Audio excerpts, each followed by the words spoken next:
Hi, my name is Kristen and this is Kristen Craves Books.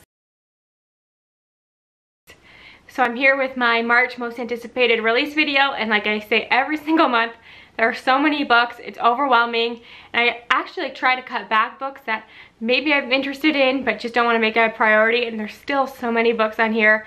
And then I have some honorable mentions at the end, so let's dive into it. March 1st is a huge release month. So many books. I know so many books that people are excited about, and especially this first one, and that is Gallant by V.E. Schwab. Now, I'm going to be honest, I've read, I think 3 or 4 of V.E. Schwab's or Victoria Schwab's books, and they just never quite click with me, and I don't know what it is. I've read A Darker Shade of Magic, just the first book, City of Ghosts, and then something else, and they just never quite connect with me, but I'm determined to love her work because I know so many people do. And I think Gallant might be the one for me, and I actually attended a virtual event where V. Schwab was the speaker, and she really sold me on this book when she described it as not a fairy tale but a death tale, and that's all I needed to know. I've read the synopsis many times. I still don't quite understand what's going on here, but the book looks beautiful. She told me that there's illustrations in the book as well, so I bet the finished copy is going to be stunning, and I know that so many of us are anticipating that book. Next up, we have a YA fantasy called The Lost Dreamer by Liz Hurta, and I am such a huge fan of any books that revolve around dreaming. I love the idea of dreams. I've read nonfiction about dreams and sleeping, lots of fiction that involve dreams in some way, so I'm really intrigued by this one. And I know that we're following 2 characters. One of them has the role of a dreamer, and I believe that she used to have dreams but no longer does, but hasn't told anybody because that would put her life in danger. And then there's the other character who is a seer and does have dreams but hasn't told anybody because that would put their life in danger. And I think these 2 characters end up meeting up and working together in some way. So I think that sounds absolutely brilliant, and I haven't seen too many people talk about this one yet, but I hope that it lives up to what I think it's going to be. So I recently discovered these classic remix YA books. The one that I just purchased was So Many Beginnings by Bethany C. Morrow, and that is Little Women retelling. I know that there's a Treasure Island one, and there's a lot coming out in the future, and this one that's coming out March 1st is called Travelers Along the Way. This is by Imana May Safi, and this is a Robin Hood retelling, which I'm so sold, and I love the concept of Robin Hood. And it follows Muslim main characters who are living in the Third Crusade, so that sounds fantastic. I just think what they're doing with these remixes is so intriguing, and I think eventually I will read them all, but I'm going to start with So Many Beginnings, but this one is high on my list as well. Now this next one is interesting. It's a romance by an author who had a thriller that blew up last year. So this is Fool Me Once by Ashley Winstead, and she wrote In My Dreams I Hold a Knife, which I have not read because I love my thrillers on audio, and the audiobook isn't out yet, but I did check and it comes out March 8th, so that is a bonus little release for you if you've been waiting for that one as well. And I know that Ashley Winstead has 2 books coming out this year, and one of them is this romance, which I love when authors play in different genres. That's part of the reason why I love Akwaeke Emezi so much, so I am intrigued to see what this author does with romance. And I believe that this is a second chance romance, and it's really following a main character who's learning to trust men again, and I think she actually cheated on the love interest 5 years in the past, and then they meet up again. And the cheating trope I struggle with a little bit, but I have faith that this might be a good one. This next one is one that I have an ALC of, so I might be listening to it by the time that this video comes out, and that is A Brush with Love by Maisie Eddings. And I never knew that I needed a romance between dental students, but here we are. That's pretty much what this book's about. The cover just is so much fun, and I think there's a bit of a rivalry here, so I think this could be a good time. And then we have my most anticipated romance of the year, and I think so many of you are anticipating this with me, or you might have had the e-arcs already. I've seen lots of people already reading this, and I've been so envious, and that is Hook, Line, and Sinker by Tessa Bailey. If you read It Happened One Summer, you will know that this is the follow-up to that, and it is following Hannah and Fox from the first book. So Hannah is the main character's Piper from the first book's sister, and Fox is the love interest's best friend, and you really do get a lot of interactions between Hannah and Fox in the first book, which really hyped me up for the second one. And so many people are saying that it's fantastic, so I just know that this is going to live up to my expectations, and I cannot wait to read it. Then this next one is actually one that I am in the middle of right now. I have an e-arc of, and this is The One Italian Summer by Rebecca Searle. This is interesting. I read The Dinner List, her debut, and didn't jive with it. And then I read In 5 Years because I was sent a finished copy of it. Wasn't expecting much. Absolutely blew me away. I loved it. So One Italian Summer is really, could be a surprise. I'm not sure which way it's going to land. I'm not far enough into it yet. I'm not loving it, but there are things I love about it. So what Rebecca Searle does so well is she has a hint of magic in her stories, and they're always full of twists. And One Italian Summer is following a character who has just lost her mother, and she is deeply, deeply grieving. She married her college sweetheart, but she has told her husband that maybe they need to take a break when she's dealing with her grief, and her mom planned this trip to Italy, and she has gone on this trip without her mother. So we're following her in Positano, and the descriptions of Italy are stellar. The food descriptions are perfect. They describe every meal she eats, and I am so here for it. You know I love that trope. So we'll see how this plays out. I'm not sure where it's going. I could either love or hate this one. Next is one I actually just started last night. I have an e-arc of, and I will finish this before release day. I am determined, and this is Bloodskion by Deborah Fillet, and I was hooked from the very beginning of this. I went into this not really knowing too much about it except for the tagline. Let me read you the tagline first. It says, "This is what they deserve. They wanted me to be a monster. I will be the worst monster they ever created." If that doesn't capture your attention, I don't know what will. This was talked about at the same event where I saw V. Schwab, and everybody that attended got to pick an arc that they wanted, and this is the one that I chose because just something about this appeals to me. But let me just read you the first line. It says, "Another night, another dead body that isn't mama." So yeah, I was hooked from the beginning. You jump right into the action in here.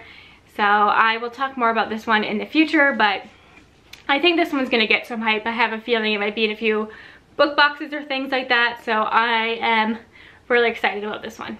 Then we have one that really captured my attention because of the romantic cover and the kind of eerie cover that it has, and that is A Far Wilder Magic by Alison Saft. And I don't know too much about this other than that there's some kind of competition, and our two characters come together to win this competition. One is a sharpshooter and the other is an alchemist, and obviously there's a romance. I think this is going to be like moving and heartbreaking and romantic, and I'm really, really looking forward to that one. This next one is one I'm so hyped for. I've seen this cover around for months and months. I feel like there's a lot of pre-buzz for this. I think it's going to be fantastic, and that is One for All by Lily Lainoff. And I just want to read you the first paragraph of the synopsis because that's what really hooked me on this and made me so excited about it. And it says, "Tanya DeBotts is most herself with a sword in her hand. Everyone in town thinks her near constant dizziness makes her weak. Nothing but a sick girl. Even her mother is desperate to marry her off for security. But Tanya wants to be strong, independent, a fencer like her father, a former musketeer and her greatest champion." So this is a Three Musketeer retelling where our main character has chronic illness. Sounds so good. I cannot tell you how pumped I am for that book. And then we have an author who I adore. I always put their books on my list. I don't always read them, but they're always on my TBR, and I know they're there when I need them. I just know that their books are going to kind of break my heart, but I do love this author's writing, and I love magical realism. This is Lake Lore by Anna Marie Miclemore. And this follows two non-binary characters who kind of have a hate for each other, but are the only two that are aware that there's a whole world underneath this lake, and they somehow get pulled into it. And do they have a romance? I'm not sure, but I think it's going to be amazing. I already know that I love Anna Marie Miclemore's writing. I just love the whole idea of having a world underneath the lake. I think that could be really incredible. The last one for March 8th is a thriller, and I don't tend to put too many thrillers on these lists, but this is an author duo I've been curious about, and they do have an ALC of this, so I would like to get to it. And this is The Golden Couple by Greer Hendricks and Sarah Pekkanen. And all I know is that this follows a therapist, and she has sessions with what she thinks is the golden couple, but the wife cheats on the husband, and I think it all just kind of falls apart from there.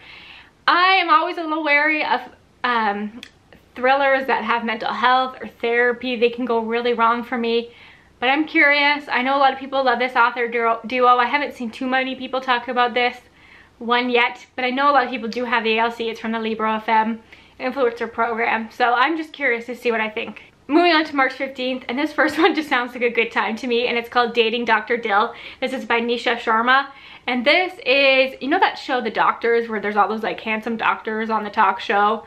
I think it's sort of like that, where our main character ends up with an argument with a doctor from that kind of TV show, and this video of them arguing goes viral, and then they kind of form a connection. And I think that sounds like such a fun time, kind of a unique premise, and I just think it could be hilarious. So I'm really looking forward to that. I've actually seen some great reviews for it already. This next one has a cover that I know will appeal to a lot of us book lovers, and this is The Cartographers by Peng Shepherd. And I do have a book by this author, and I've had it on my shelves since release day, and that is The Book of M. I think that book sounds fantastic. I don't know why I've been putting it off. I think I've had it for a while, and then it's a book about a pandemic, and then the pandemic happened, so I just haven't picked it up yet, but I'm intrigued by it. But this next book, The Cartographers, is actually set at the New York City Public Library, and it involves a mystery surrounding a map. So I'm intrigued by that. That sounds really unique, and I think this Peng Shepherd's a pretty prolific author, and I know people like their writing, so I am excited about it. This next one was a Book of the Month pick in February, I believe. And if we had Book of the Month in Canada, I would have chosen it. And this is Peach Blossom Spring by Melissa Fu. And I love multi-generational stories, especially about families, like the family sagas, dramas between families, and then how that carries on through the generations. That's really something that I'm drawn to. And I'm just going to read you the last paragraph of the synopsis. It says, spanning continents and generations, Peach Blossom Spring is a bold and moving look at the history of modern China, told through the story of one family. It is the power of our past, the hope for a better future, and the haunting question, what would it mean to finally be home? So I just think that's going to be a great book. Something I also want to read, Pachinko. I think it's in that similar vein, you know, homegoing, anything that's through the generations or focuses on a family, that's what I like. So I hope that's what I get from Peach Blossom Spring. Okay, two more for March 15th. This first one is actually a nonfiction memoir, and this is Tell Me Everything by Erica Krause. And this I've heard a little bit on podcasts. Some podcasts that I listen to have been talking about this book, and it sounds so good. It's like a mix of memoir and true crime. And our author is one of those people, my mom is kind of like this. It's one of those people that just there's something that draws you to them, and everybody tells them their life story. So that's what happens to this author, and she actually meets somebody who is a private detective. And this private detective tells her his entire life story, his secrets, and he's like, why did I just tell you all that? You're a stranger. And she said, oh, that happens to me all the time. And he tells her, you're exactly who I need. I'm a private investigator. I need somebody who can meet with people and have them all spill their secrets to them. So that's what happens to her, and she actually ends up working with him for many years, investigating a sexual assault case that takes place within a football program at a university. So she gets all caught up in that, and all the suppression that happens there, and the secrets that are kept, and then she has her own past that she could be triggering for her that she's dealing with. So I just think that this is going to be incredible. It's already getting some buzz. I think we're going to learn a lot in this book. And then this last book is definitely one of my most anticipated books of this entire year, and that is The Book of Cold Cases by Simone St. James, who quickly became one of my favorite mystery authors. The Sundown Motel and The Broken Girls are two of my favorite books ever. I recommend them all the time. And The Book of Cold Cases has the potential, based on the premise alone, to be my favorite of hers, because I love when there's a true crime podcast involved. So we're following, I think, two timelines.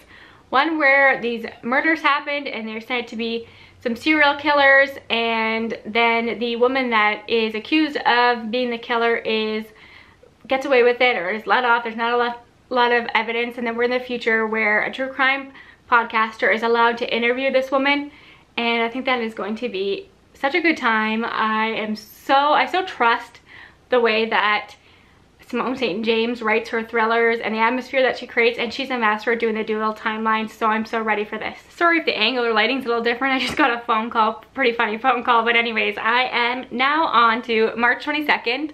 I only have a few books for this one. So the first one is French Braid by Anne Tyler, and I have only read one Anne Tyler book in the past, but I really did like it, and I love the way that she wrote her characters, and I think she writes a lot of character studies really about families and more slice of life kind of things, which I do tend to enjoy. So I just want to read you the last paragraph. It says, full of heartbreak and hilarity, French Braid is classic Anne Tyler, a stirring, uncanny, insightful novel of tremendous warmth and humor that illuminates the kindness and cruelties of our daily lives, the impossibility of breaking free from those who love us, and how close, yet how unknowable every family is to itself. So again, I've talked about this before. I love books about families, slice of life. I think this will be incredible. I have seen some great reviews already. And then the last one for March 22nd is The Bone Orchard, and this is by Sarah A. Mueller. And I have noticed a trend in the covers where it's this dark spooky cover with a skeleton hands and some flowers. I love it. I'm always drawn to that. And I just have a feeling I'm gonna fall in love with this character, Charm. And it says on here, I'm just gonna read you parts of this. It says, Charm is a prisoner and a survivor. Charm is a whore and a madam, except on Tuesdays. But now Charm is the only person who can keep the empire together, as the emperor summons her to its deathbed and charges her with choosing which of his awful, faithless sons will carry on the empire by discovering which one is responsible for his own murder. So a little bit confusing, but I think that that could be really interesting and dark. So again, it was the cover that caught my eye for this one. Almost done, March 29th, and I think I have 3 books for this. The first one is A Magic Steeped in Poison by Judy I. Lin, and I think this is on a lot of TBRs. This cover is gorgeous, but what I love is that the magic in this seems really interesting. It is magical tea ceremonies, and the first line says, I used to look at my hands with pride. Now all I can think is these are the hands that buried my mother. So you might see through this, I am really sold on good taglines or first lines that really can sell me on a book, and this looks fantastic. And I know that this is a duology, which I love, and the second book, it's a Venom So Dark and Sweet, I believe, comes out in August. So we get both books this year. Love that. I'm here for that. Next is, so this is Ever After by F.T. Lukens, and this just looks fun. I think it's Arthurian legend, and it is a friends to lovers romance where one of the characters beheads the king kind of accidentally or sloppily done, and somehow has to take the king's throne even though he doesn't want it, and he realizes that he has to get married before his 18th birthday, and that's what this book's about. I think it could be really hilarious. And then the last book on my list is a YA horror, which I don't read too much of, but I'm very intrigued by, and this is My Dearest Darkest, and this is by Kayla Conningham, and this is giving me major Plain Bad Heroines vibes, which is one of my favorite books ever. Anything that even is remotely close to that, I'm excited about. And this is set at an all-girls boarding school, and our main character had a near-death experience where I think she actually died, but somehow she survived. A creature saved her or something like that, and she shouldn't be here. And then her and some other students conjure up some creature. I don't know, it sounds a little wild and out there, but anything creepy set at a boarding school, I am all about, and I'm ready for this one. Even though it sounds like such a perfect book for October, I don't know how long I can wait to read it. Oh, and the tagline, so good. It says, you'll never guess what's watching in the dark. Works for me. And then I just have a few, just 4 books that I don't think I'm going to read, but I wanted to shut them out because you might be interested in them. Wild and Wicked Things by Francesca May. I know I've been seeing that around lately. 9 Lives by Peter Swanson. I've never read anything by Peter Swanson, but I know a lot of people love his thrillers, so you might be excited about that one.